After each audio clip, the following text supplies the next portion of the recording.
He found out his own label could have been preventing his growth. Nit the Grit has to sign off on everything that Fetty does. Fetty was loyal to Nit since he brought him up from nothing. Apparently Future, Justin Bieber, and Beyonce all wanted to take Fetty on a world tour during his peak, but Nit tried to negotiate having the Remy Boys and RGF artists on the bill, and obviously they weren't interested. They just wanted Fetty. Allegedly, Nit denied all of these tours and had Fetty go on his own solo tour with the other RGF artists so that Nit could grow his roster instead of catapulting Fetty into even more fame. Nit says that Fetty was the one who didn't want to do it. What's up with the gang? You already know we back with another video. So today we finna react to the downfall of Fetty Wap. You feel me? I ain't heard of folks in a minute, you feel me? I did have folk with like that RGF island he used to have. You feel me? But other than that, I don't really, you know? But shit, let's see what they talking about, you know? And shout out to Patrick for the video. And I did just start this page out about like a month ago, 2 months ago or some stuff. As far as posting content like reactions and stuff. So if y'all leave a like and subscribe, I would appreciate that. You feel me? Just push me up in the algorithm and stuff. Thank you.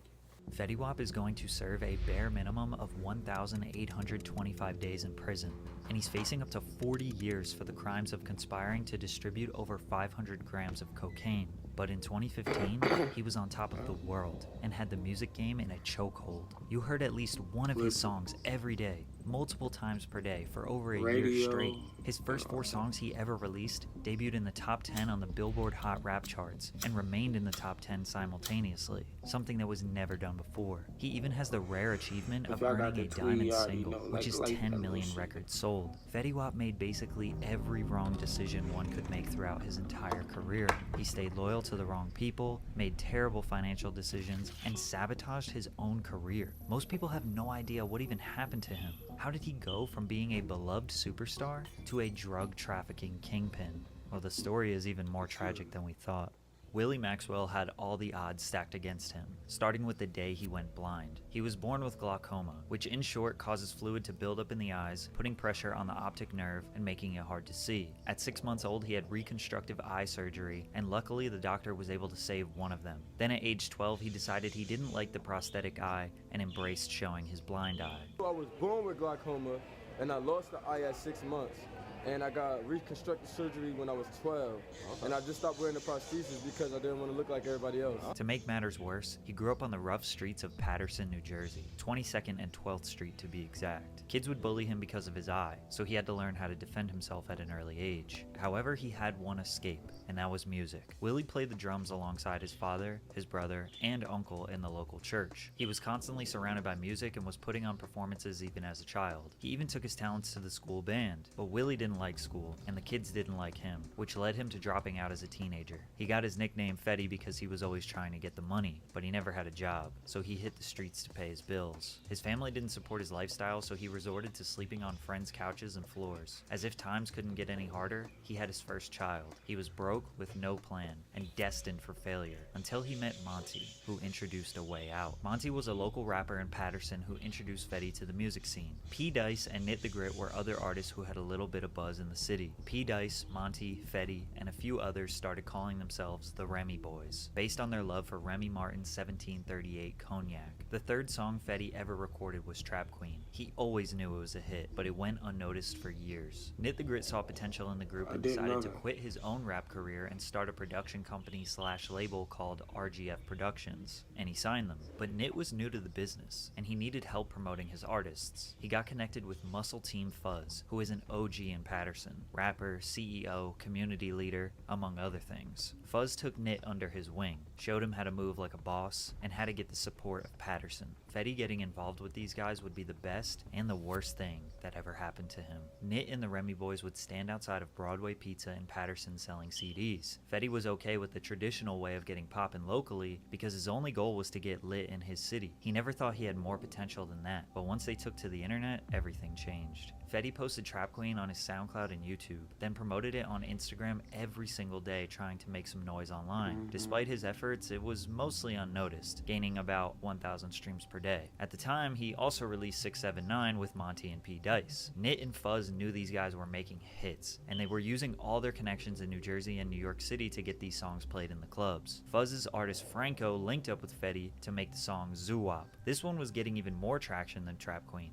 With RGF and Muscle Team Entertainment working together, Patterson was unified and about to put New Jersey on the map. By September 2014, Fetty Wap was a local star. Even in the middle of the internet age, Fetty managed to blow up the traditional way, in his city. 1 month later, Bobby Shmurda, who was at the peak of his career, posted a video of himself singing Trap Queen on Instagram. Blogs started covering the song, he did his first interview with Complex, and the internet was trying to figure out who this one-eyed rapper was. He secured a record deal with 300 Entertainment. However, they gave him a small advance of $200,000 because they didn't believe in his other songs. They only thought Trap Queen was a hit. 300 started pushing Trap Queen to radio stations all over the country, and in the beginning of 2015, the music video started gaining over 200,000 views per day. Funk Flex debuted a remix with French Montana on Hot 97. Rihanna said in an interview that it was the last song she purchased. Then Kanye brought out Fetty to perform at the Rock City Classic in New York City. Shortly after, Trap Queen debuted at number 86 on the Billboard Hot 100, 1 year after it was posted and 2 years after it was recorded. He went from local legend to mainstream household name in just a few months, but he didn't want all the fame for himself.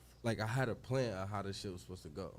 You know what I'm saying? Like, and that was supposed to be Monty's record. That was Monty's breakthrough record. Like, he was supposed to, boom, all right, Fetty Wap goes on tour, Monty goes on tour. You know what I'm saying? Was it supposed to be Fetty Wap and then Monty on the tour with Fetty Wap? The record he was talking about was My Way. The now 3 times platinum record was supposed to be Monty's breakout single. It was actually Monty's song to begin with, but Drake heard it in the club, asked Fetty through Instagram DMs if he could remix a song. Fetty asked Drake if he could just leave Fetty on the hook, remove his verse, and just have Drake and Monty on the verses. But the OVO team kicked Monty off the song and released it on SoundCloud without Fetty's approval, and spoiled Monty's debut. The song was blowing up on the internet, but neither Fetty nor 300 Records ever really promoted the song. It wasn't even available on iTunes or streaming because Fetty didn't like the way Drake handled that business. Instead, they re-released the old track Drake 679 to focus more on the Remy Boys. Remember 679 hit Billboard immediately. Then a month later, stole his his fourth song. single, Again, also hit the top 10 on the Billboard Hot Rap charts. By mid-2015, Fetty had his first 4 singles in regular rotation on the radio, but the fame never got to his head. When he made his first $1 million, he gave it to Knit the Grit for signing him to RGF and making all of this possible. But Fetty spent his money recklessly. The most superstar thing I've done, I spent a lot of money. I can say that. On this particular trip, I was like $8 million. On one trip. Yeah. Well, we go to the hotel, and the hotel like, yo, we don't have enough rooms. And I'm like, you know what? I don't want to hear this. Right. Call my man like, yo, I need a house right now. Right. He's like, you want to rent it? I'm like, nah, I'm just going to buy it. Oh, like, man, I gotta you feel sure? good. I'm like, yeah, I'm just gonna buy it. I was doing like 150,000 a month in bills, but I was that's the dumbest shit I was doing. Like, matter of fact, yeah, if I had to, it was jewelry and like apartments. I had a lot of fucking apartments. I was traveling with 14, 15 niggas, 16 niggas, maybe sometimes 30 niggas. My worst shopping experiences was Barney's when the Balmain shit came out. Yeah. Oh, You yeah, talking I feel about bad. 13, I remember 14, he said $1,500 this. pair of jeans, bro. Oh, I'm shit. buying 30 pair of jeans. Now, mind you, I'm only wearing 1 pair, but we spending 45. I'm spending 45,000 in this motherfucker on jeans, bro. I ain't even get my shirt yet. Fetty would travel with 15 to Oh, 30 shit. people, paying for all of their expenses, buying them all chains, spending $45,000 on jeans just so everyone could have a pair, bringing them all on stage during his shows. He wanted to show everyone the lifestyle, not because he felt pressure, but because he genuinely loved his people. When his debut album was shit. finalized, he took the Drake feature off of My Way to help Monty, which seems honorable, but this genuinely hurt his career, and Knit the Grit didn't step in to try to force Fetty to do it. Drake and Fetty never talked again. One thing about me at that time, bro, nobody could tell me shit. Like at that time in my life, like 2015, 2016, you couldn't tell me nothing. The selfishness part was me.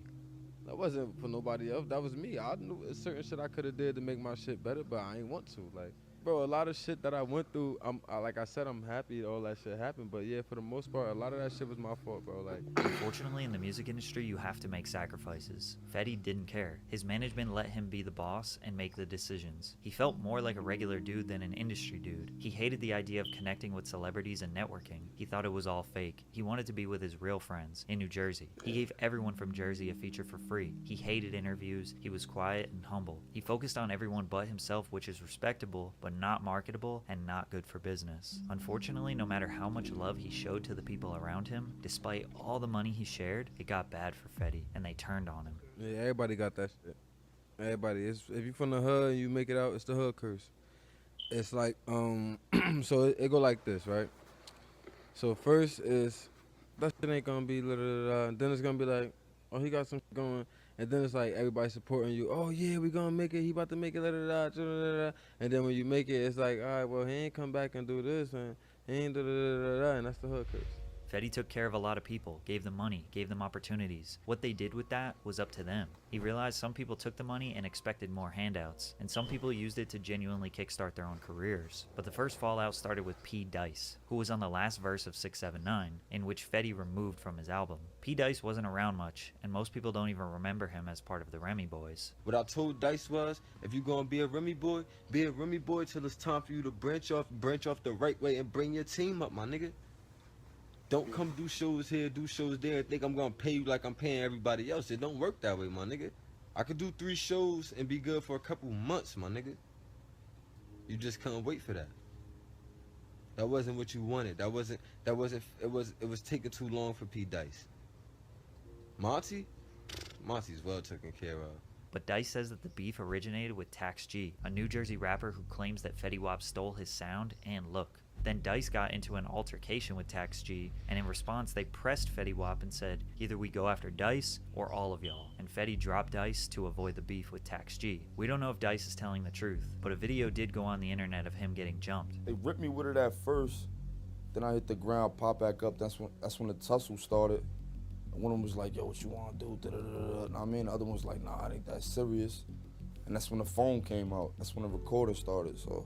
Now people knew this was serious. Pete Dice started plotting his get back. In the meantime, Fetty had another big song with Lil Dicky called Save That Money, a song with David Guetta, a big song with Kid Ink, one with K-Camp, and another huge one with Fifth Harmony called In My Head. He cruised through 2016 with a bunch of big features. His last big solo song was called Wake Up, which some people consider a hit, but he wasn't even coming close to matching the takeover he had the year prior. Then he found out his own label could have been preventing his growth. Nit the Grit has to sign off on everything that Fetty does. Fetty was loyal to Nit since he brought him up from nothing. Apparently Future, Justin Bieber, and Beyonce all wanted to take Fetty on a world tour during his peak, but Nit tried to negotiate having the Remy Boys and RGF artists on the bill, and obviously they weren't interested. They just wanted Fetty. Allegedly, Nit denied all of these tours and had Fetty go on his own solo tour with the other RGF artists so that Nit could grow his roster instead of catapulting Fetty into even more fame. Nit says that Fetty was the one who didn't want to do it and that he wanted to stay loyal to his guys. Nit also admits that he had very little business experience and knowledge. He also admits that the lawyer he hired to represent them all the way back to the first deal with 300 wasn't exactly the most top-of-the-line entertainment lawyer. If Fetty had gone on any one of those tours, his buzz probably would have lasted much longer. So it's unclear if Nit was trying to sabotage them intentionally, his lack of experience hurt them, or if it was Fetty just being stubborn. Because as we know, after 2016, Fetty Wap seemingly disappeared. But he wasn't even welcome in his hometown. P. Dice linked up with Muscle Team Fuzz, and they condemned Fetty from coming back to Patterson.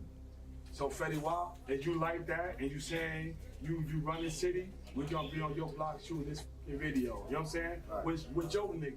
A bunch of Patterson rappers filmed a diss track on 22nd and 12th, where Fetty is from, just to prove that Fetty was not a real gangster and he didn't run anything in Patterson. A few months later, there would be a robbery involving Fetty where 3 people got shot with non-critical injuries. His chain got stolen and Fuzz posted himself on Instagram wearing it. Fetty allegedly reported the stolen property to the police, which got Fuzz locked up. Fetty even dissed P. Dice in his 2017 track called A, but most of you are probably wondering why Fetty would still be beefing with the guys from his hood after 2 years of being mainstream. Well, Fetty's pride started to act up. He thought he did nothing but good for his city, did everything he could to help as many people as possible, and they still were not happy. He said in 2017 he started to wake up and realize how messed up his life was.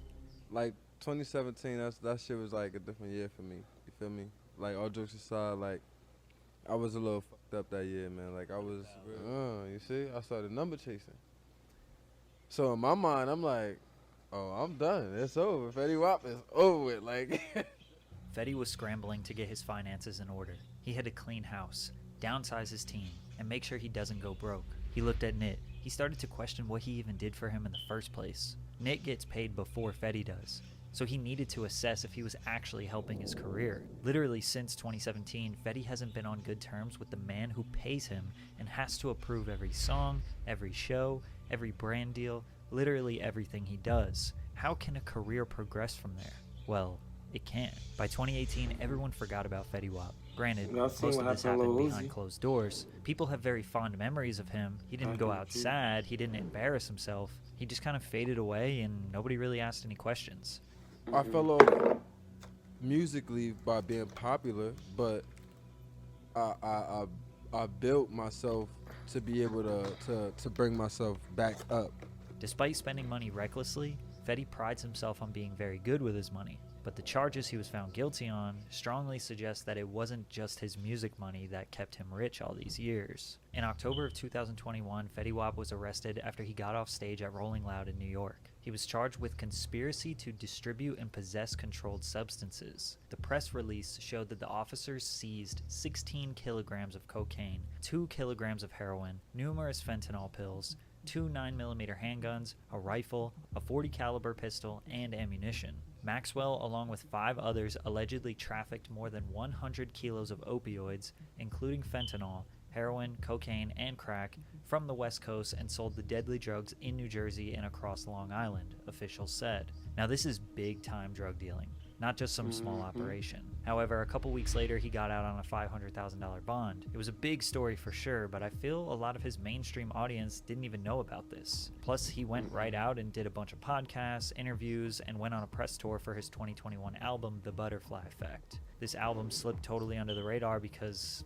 it had no hits on it. Fast forward in summer of 2022, his bond was revoked after allegedly threatening to end someone while pointing a strap at them on a FaceTime call, so he was arrested again.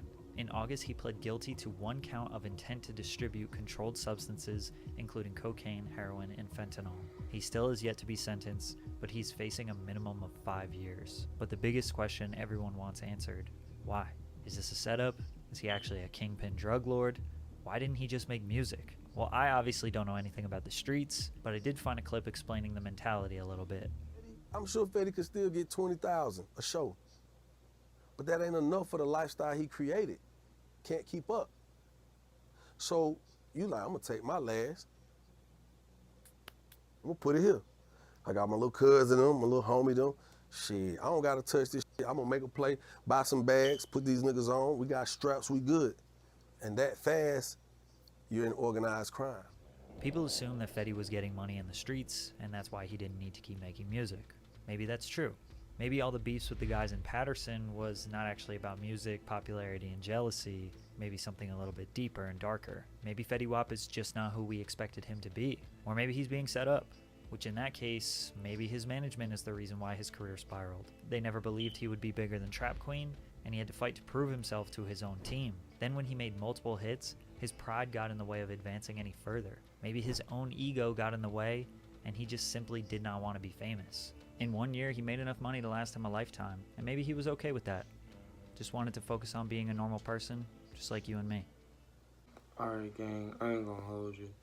I fuck with Fetty, but he definitely need to get back for like the chain snatching, and then the way they had did him on the block. It's crazy work. It's like, man, y'all leave y'all comments below and y'all let me know what y'all think. If y'all enjoyed the video, leave a like, subscribe. I mean, I would appreciate that. And if y'all go watch my last video, the assassination of Bloodhound Lil Jeff and then Lil Schoon, you feel me? It's tough. That's one of the best videos to me. You feel me? But I appreciate y'all. Till next time.